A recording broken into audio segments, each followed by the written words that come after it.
and today I want to talk to you a little bit about diabetes and the SNAP tracker.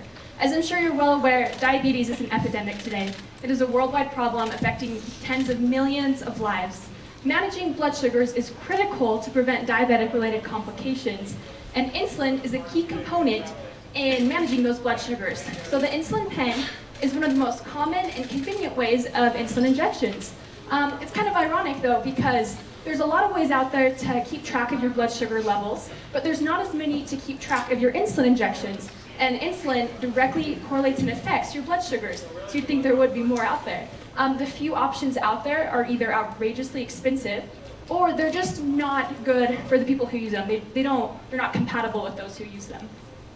Anyways, I want to introduce to you the SNAP tracker. It is a little tool that you just slide on top of an insulin pen. It has two dials, one for the time and one for the dose of your last injection. It provides a way for diabetics to recognize patterns and to see, this is how the insulin I took affected my blood sugar in the past few hours.